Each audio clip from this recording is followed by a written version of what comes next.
Look at the shape of that coal train. Beautiful. Hello and welcome to the very first edition of Flange Squeal, my monthly layout update from Walton on Trent.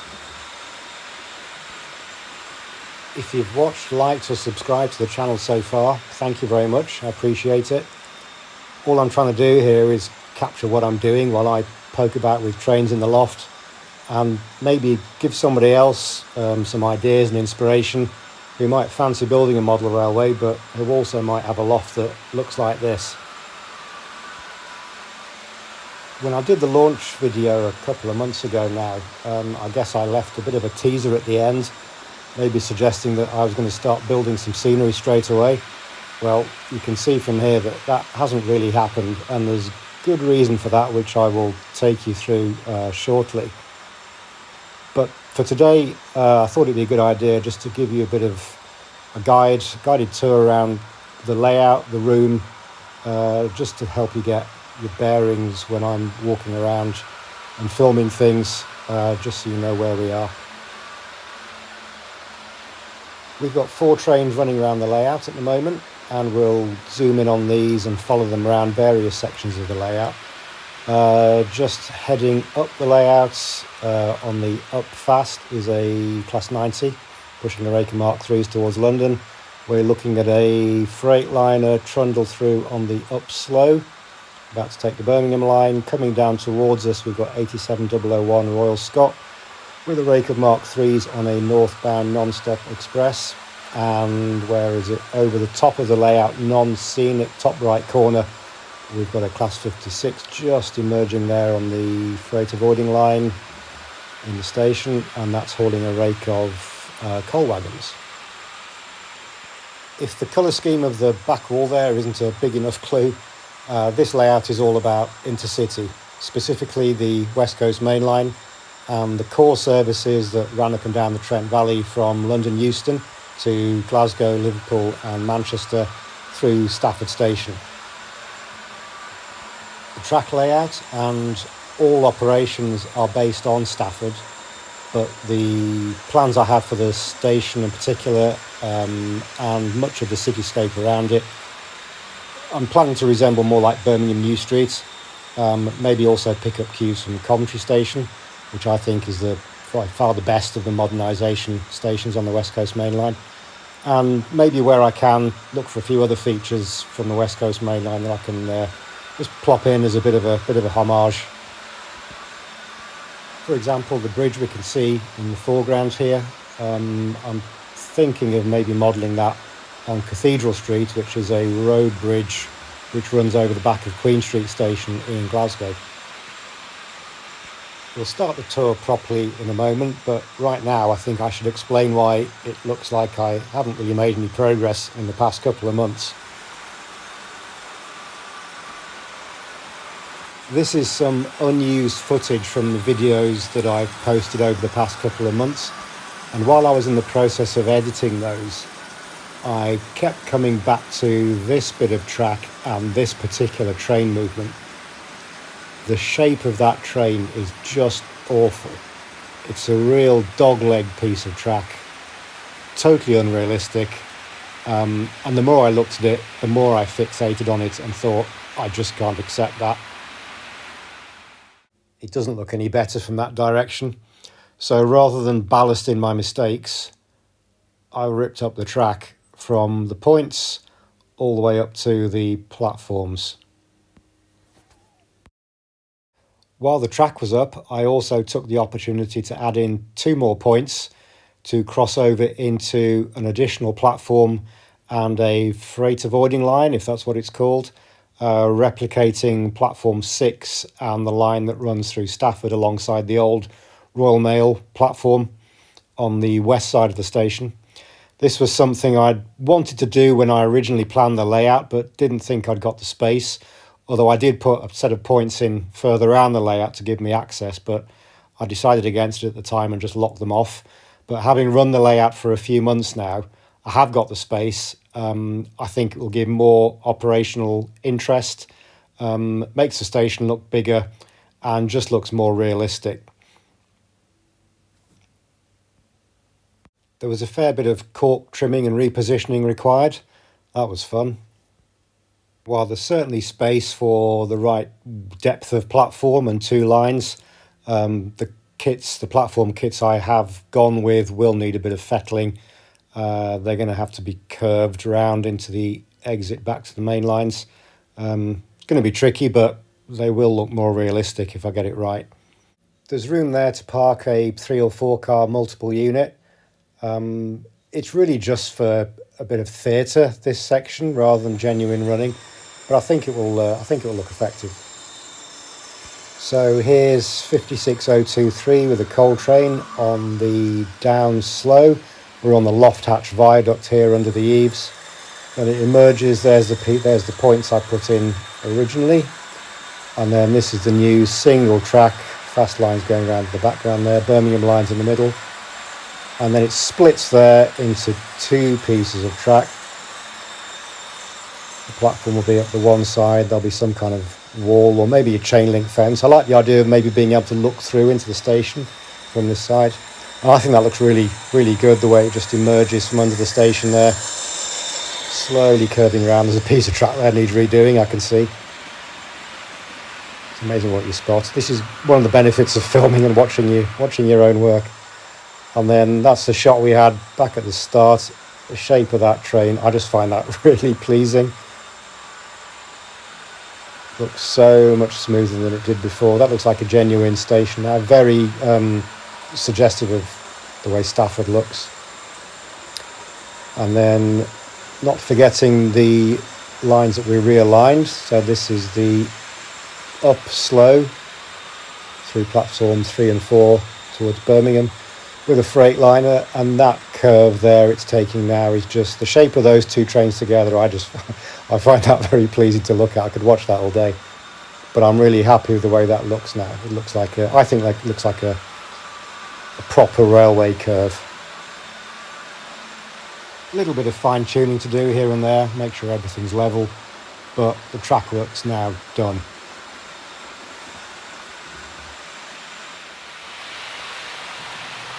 Speaking of the Freightliner, this thing has been driving me absolutely up the wall.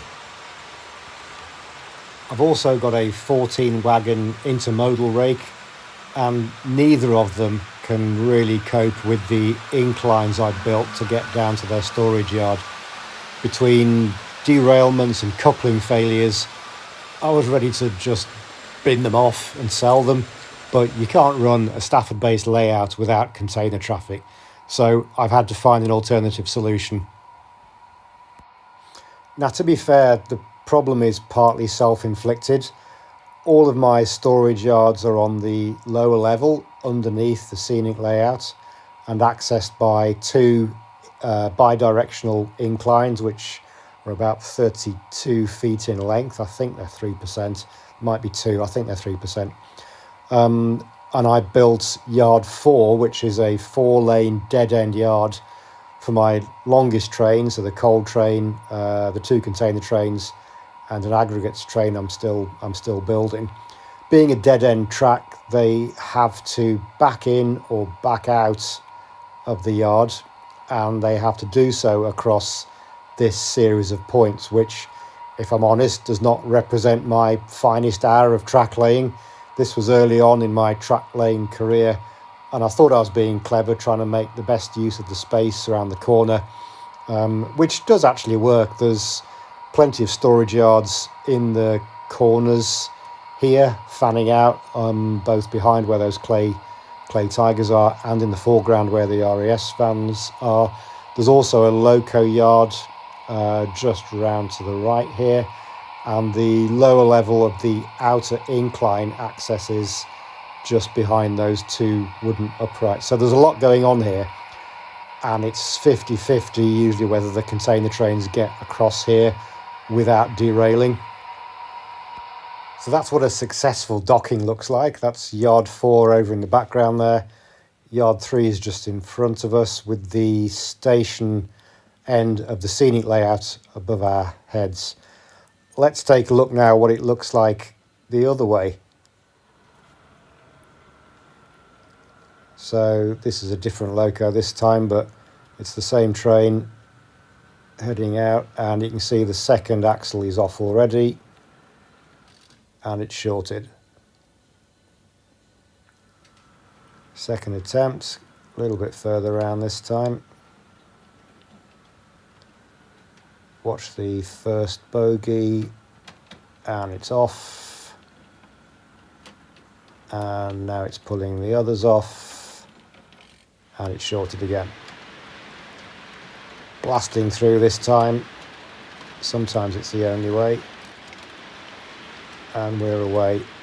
So this is now heading down to the other end of the layout, and it will ascend the outer incline and emerge onto the scenic layout immediately above where we are now. I'll show you where all this is shortly, but let's see how this tackles the incline.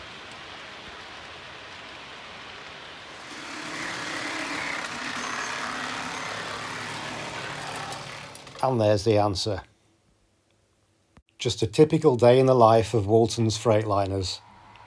So clearly a new home is needed on the scenic level of the layout.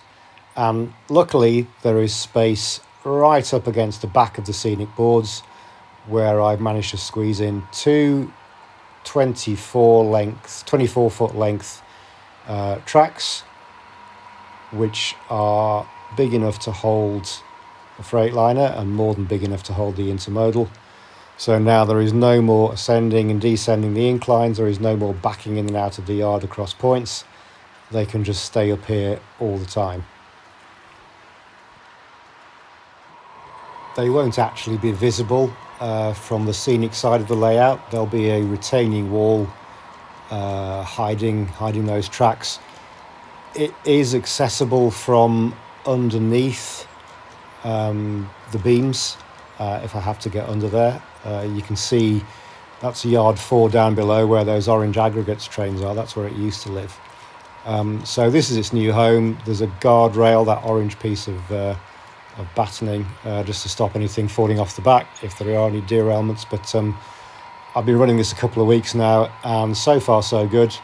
Not the most accessible piece of track, but to be honest, I don't really have another option as where to put this train other than on eBay, and I don't want to do that. And so far we've had pretty reliable running, so this seems to have worked. But this is what I've been spending my past couple of weeks on, and that's my excuse, my lud, for not doing any scenery. Except I have made a bit of a start. This is what will become platform 1. It's a laser cut MDF kit from a supplier called Bunter's Yard, and it's gone together pretty well. I'm happy with the way this is starting to look. The paint needs finishing off. I'm just waiting for some more paints to arrive. I've got to put the tops on.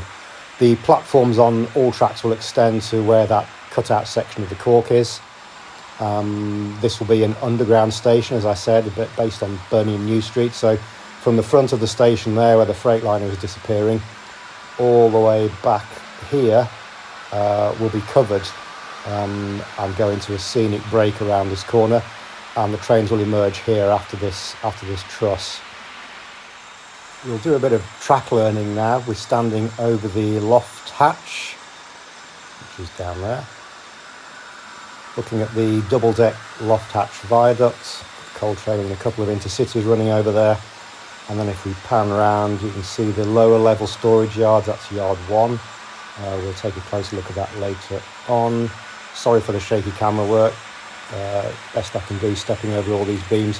There's a travelling post office running around on that lower level. We'll pick that up a little bit later when we have a closer look at the yards. That is the east end of the house, facing due east. In layout terms, it's the south. So that track work faces towards, that's London bound in that direction. Coal train passing down through the new track work. Here comes Royal Scot. It will emerge through the station, appear out into the broad daylight of Walton on Trent city centre, blast down under the road bridge through Walton North Junction, and then disappear again under what will be a tunnel and cityscape, a bit like the Broad Street end of Birmingham New Street. That's the west end of the house, layout north. Beautiful portrait here of Crew's finest. The wall is boarded out. There's breeze blocks behind here. I insulated it as well, just to make it a bit more pleasant up here. All the ceiling or roof space is boarded. I put an artificial ceiling up. That was my God, that was a lovely job. Before I had any lighting put up. You can see the obstacles I had to get over to get up and down the layout. The boiler flue, the beams, that bar across with the power on it. There's the loft hatch again. I would have loved to have been able to do a second scenic side to this layout, but it's just impossible. The most important consideration is being able to get up and down that loft without crashing my head into the underside of the layout. Yeah, that never happens. And then the other consideration is getting all the track work around 180 degrees at the end of the room. This is a good illustration here of what I had to do to get around these beams to get 4 track radius around. So the slow lines break on the outside of that beam. There's also the incline at the end there, so there's 5 tracks there. And then they shoot back down there across the viaduct. I'm going to scramble through now and we'll get down the other side of the layout. So we're now in the western half of the room as Royal Scot comes down again and overtakes the coal train under the bridge and under the city again. That's the western end wall, intercity routes of Britain map. The real life Exton Junction is about a quarter of a mile in that direction. You can hear the trains rattling over Exton Lane Bridge all the time. The clearances at this end are far worse than the other end. This was a really tricky corner. The space is tighter for a start, and that bracing beam is much lower than at the other end of the house. You'll see the pantograph clearance is tight. Now, that picture makes it look worse than it actually is. But yeah, I had some sleepless nights over what I would have to do if I couldn't get it under. There goes 87001 again. And then everything has to stay on the inside of the beams, tucked under the roof. That's the start of the inner incline, just branching off there, which will hug the wall. And then slips down and again disappears under the beams on the other side of the loft. These are the Woodland Scenics incline kits. I think they were 3%. They're well over 30 feet long each, and my God, they were a nightmare to fit. I would not do this again, but I wanted plenty of clearance between the scenic level and the storage yards. I've got 10-inch clearance, which lets me get in there and play around with stuff and get point motors in. But yeah, these gave me a real headache, and they're far from perfect, but they do work. Pretty much everything, everything does run up and down them now, but the Freightliners stay on the top side. That's yard 4 underneath, where those orange JGA wagons are. We've got the new yard 5 just in the middle there with its protective orange barrier. New locos waiting commission there in the top corner. This area will be undercover 2 as the trains burst out the tunnel and head back up through Walton North Junction and disappear under the station. So this will be a 4-lane tunnel portal and a scenic break. So there's 2 kind of viewing arenas for the layout. There's this one here between tunnel and the road bridge.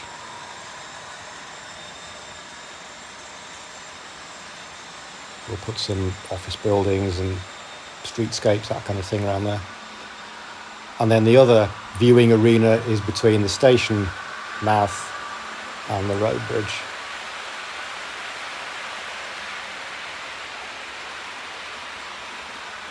That's where the inclines cross over, just where that 90 is sitting.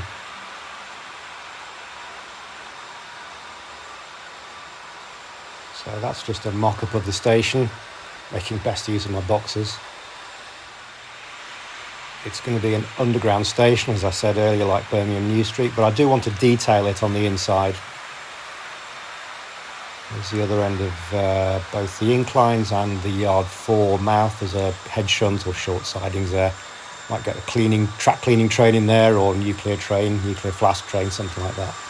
And then the outer incline we can see emerging at the top here. We're just standing underneath the picture of Royal Scot at this point.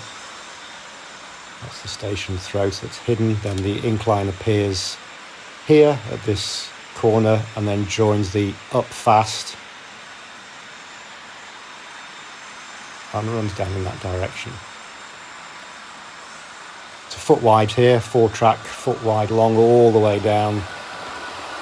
There are points which let me cross from all tracks to get in and out on and off the incline, and its opposite number, its mirror image, is Walton North Junction. So between the two sets of the two junctions, even though one isn't scenic, I can get anything off any track up and down any incline. There's the coal train again emerging out of the new track work. You can see where the cork used to be, that unpainted section.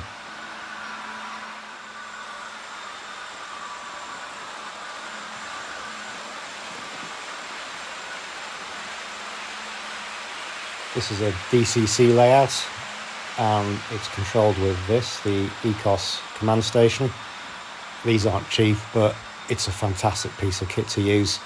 I've got everything configured, all the functions, names and numbers and icons as best as I can. Really good to use.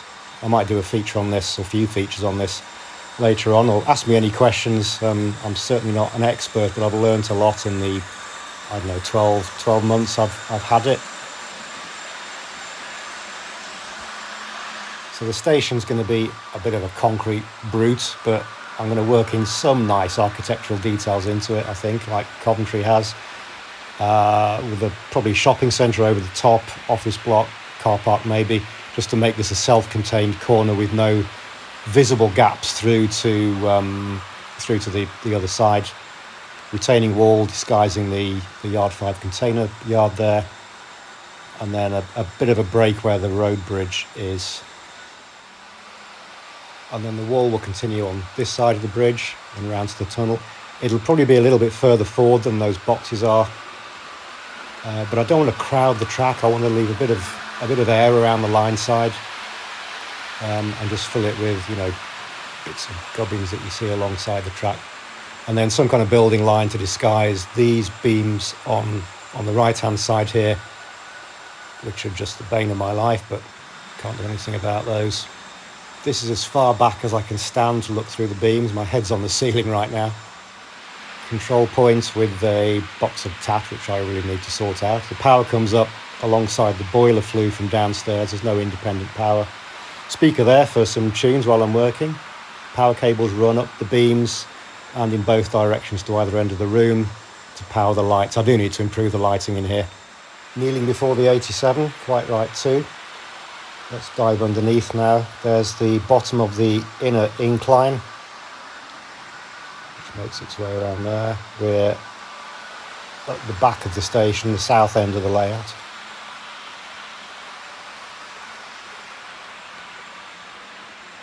Looking across the bottom of Yard 3, which sits underneath the scenic board.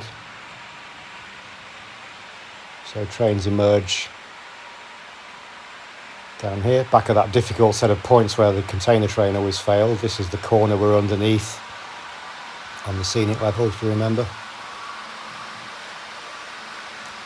So they appear down here, right on cue. Here comes 90019, Penny Black, which has been trundling around underneath for quite a while, and it's going to show us the way around the lower level loop line, which connects yards 1, 2 and 3. 4 is over the back there. It was built separately and after, and is only connected by a line which runs through here. So this is yard 1. We've got yard 1A in front, which is 4 relatively short tracks. It's on the inside of the loop line. Over the back is 1B, which is 4 longer lines where that regional railways train and the China Clay trains are. The tracks use all available space.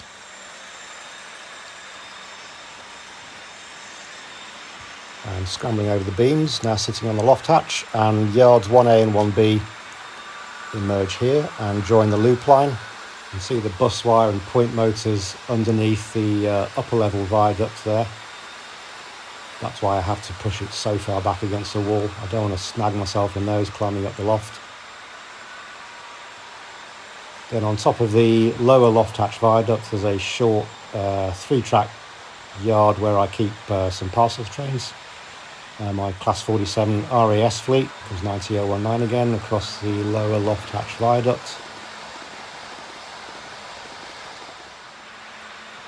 And they exit onto the loop line across this diamond crossing here, which also allows access into yard 2. So we've got yard 2A on the right, which is a 5-track yard, and 2B on the left nearest the wall, which is 4-track yard and much longer because it's on the outside of the line, so I can push it right up to the back wall. This is where we are in terms of the upper scenic. This whole section is essentially a long suspended viaduct. It was a nightmare to build, it really was. And here we are at the other side, so we're looking back down the loop line. There goes the mail train. New sea cow wagons that have arrived recently, just waiting new couplers and an engineer's train to pull them. Actually, I haven't got one yet, it's not ready. There's some China clay slurry and an MOD train there, and some ballast wagons, some turbot wagons. So you can see the buffers right at the end of the up against the wall there. We're underneath this tricky corner, the low pantograph corner, underneath the Roots of Britain map. Short 2-lane yard here. These are coaches either waiting commissioning, or that one there, the BSO, has a broken buffer, so just holding these out the way at the moment. And there's another complex bit of track, excuse me while I just jump around. So the outer incline emerges here. You can see the risers starting there, just running across the back of that 87. And then around this is the bottom of the very end of yard 4 we're looking at there, where the orange JGAs are. And you can see the risers climbing. Here comes 90019 again to show us where the loop line follows round. I've tried to get as many storage sidings into as many corners as possible. You lose so much space on the inside of the track, especially with the track radius. So we're looking across the back end of yard 3, the top of the north end of yard 3, full of storage sidings. This Y point here was the very first piece of track I laid. This is ground zero for Walton, and I got it in the wrong place. I only realised when I got to the other end that I'd put it too close to the wall, and I ruined the radius of my incline, so I had to completely rethink the whole layout actually, which did work out for the best. This is looking down the full length of yard 3, 10 road yards, double-ended. All the intercities live down here, and some of the other long trains. The TPO lives down here too. Just in terms of where we are, we're kind of just behind the tunnel portal at this end of the layout. Now we're down the other end of yard 3, back at the Royal Scot picture end. Similar layout, another Y point here, bringing it back to the loop line, and more storage sidings for locos and spare coaching. This section in red, this is my isolated programming track, which runs on a separate circuit out the back of the ECOS. Really useful. And then finally, to bring us full circle, those buffers over at the end there are a 4-track loco siding yard, so crew diesel you might call it. Plenty of room there to store locos which aren't connected to a train in one of the other sidings. I'm now jumped underneath. Didn't bang my head, honest. This is the track into yard 4, and we're right up against the inclines here. Yeah, they're not pretty, but my God, 30 odd feet, best I could do. Working under here, absolute nightmare. There's the full length of yard 4 in all its glory. And just as I poke my head out, here's the new container train yard 5. So we're sitting on platform 1 right there. Well, if you're still watching at this point, thank you, well done. Have another biscuit, you've earned it. But for this month, we're done. Putting all this together has really made me realise what a monster I've built. The challenge now is to make it look attractive, I guess. And I'd love to hear any comments, thoughts, tips in the comments below. I'll do my best to respond to them. Please be kind. I'm doing the best I can in here. Although if anyone starts a poll for which is worse, my track work or my carpentry, well, I'd probably vote in it too. Next month's episode will have a strong intercity flavour and will focus much more on locos and rolling stock. We'll take a look at the 4 push-pull coach rakes I run here at Walton, and we've got a new member of the Class 87 fleet to prepare for traffic. We'll also take a closer look at these platform kits and try to get this station growing in the right direction. But in the meantime, thank you so much for watching. See you soon. Bye bye.